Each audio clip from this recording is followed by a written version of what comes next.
ক্ষমতার অপব্যবহার করে দীর্ঘদিন ধরে জমি দখল, জুলুম নির্যাতন সহ বিভিন্ন অপকর্মের সাথে জড়িত যুবলীগ নেতা স্বপন কুমার পালের গ্রেপ্তারের দাবিতে মানববন্ধন ও বিক্ষোভ মিছিল করেছে স্থানীয়রা। শুক্রবার সকালে ফরিদপুর সদর উপজেলার মাতচর ইউনিয়নের পাত্র এলাকায় এ মানববন্ধন কর্মসূচি পালন করা হয়।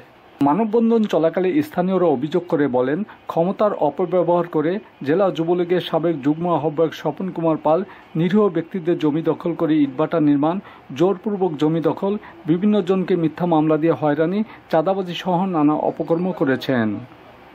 দীর্ঘদিন ধরে তার এসব অপকর্মের কারণেই অনেকেই এলাকা থেকে বিতাড়িত হয়েছেন। স্বপন পালের বিরুদ্ধে কেউ গেলে তাকে বিএনপি জামাতের ট্যাগ লাগিয়ে মিথ্যা মামলা দিয়ে হয়রানি করতেন বলেও অভিযোগ করেন মানববন্ধনে অংশ নেওয়া বিক্ষুব্ধরা। আমাদের এই এলাকার এই ভাটাটা করছে উনি জোরপূর্বক ভাবে জমি জাতির টাকা দেন অ্যাডভোকেট স্বপন কুমার পাল। আওয়ামী লীগের ক্ষমতার বলে অনেকের উপরে এই প্রভাব খাটায়, বিশেষ করে ৫-১০টা গ্রামের উপরে বেশি ক্ষমতা খাটায়। যেমন পাটচর, বাহিরদিয়া, দুবাকান্দি, শ্যামসুন্দরপুর, কোমরপুর সহ অনেক ফসলি জমি সে খনন করিয়া মাটি নিয়ে ইট বানায় এবং ইটের অনেক ইট কিনছে, সেই ইট দেয় না, ঘুরায়।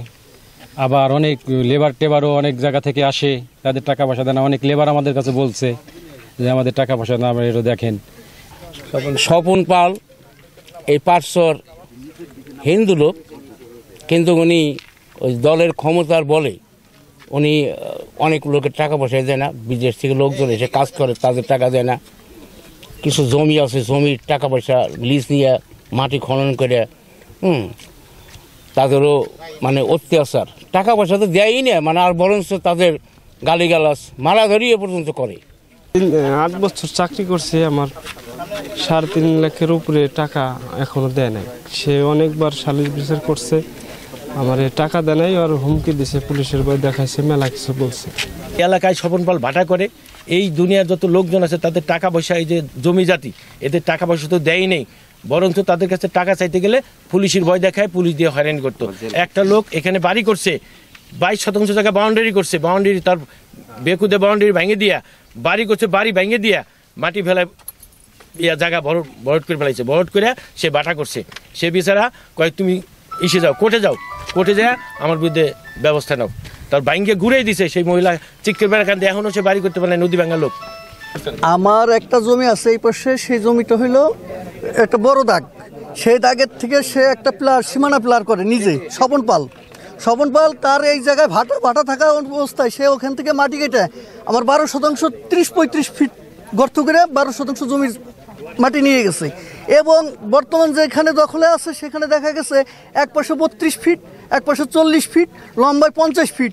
অন্তত 4-5 বার মাপের পরেও সে খালি বলে যে আমি এটা ছেড়ে দেবো বলে আমাকে এইভাবে আজ পর্যন্ত ঠেকে রাখছে এই স্বপন পাল। আমাদের 14 বার গাঙ্গে ভাঙ্গার পরে এই জায়গায় এসে জমি রাখছি, রাখার পরে 13 সালে জমি রাখছি, 24 সাল চলে, এখন পর্যন্ত আমরা জমি দখলে যাবার পাই নাই। জমিতে একবার গড় উঠেছিলাম, স্বপন পাল ভেঙে দিছে, বাউন্ডারি করছিলাম, মানুষ সমান করে 2.5 লাখ টাকা খরচ হয়েছে, সেই বাউন্ডারি স্বপন পাল ভেঙে দিছে। তারপরে বাঁশের বেড়া দিছিলাম, আগে দিছিলাম বাঁশের বেড়া ভাঙ্গে 5,000 টাকা খরচ করে বাঁশ কিনছি, তারপরে আরো 5,000 টাকা কামলা নিয়ে তারপরে বাঁশের বেড়া দিছিলাম, বাঁশের বেড়া স্বপন পাল ভেঙে ফেলাইছে।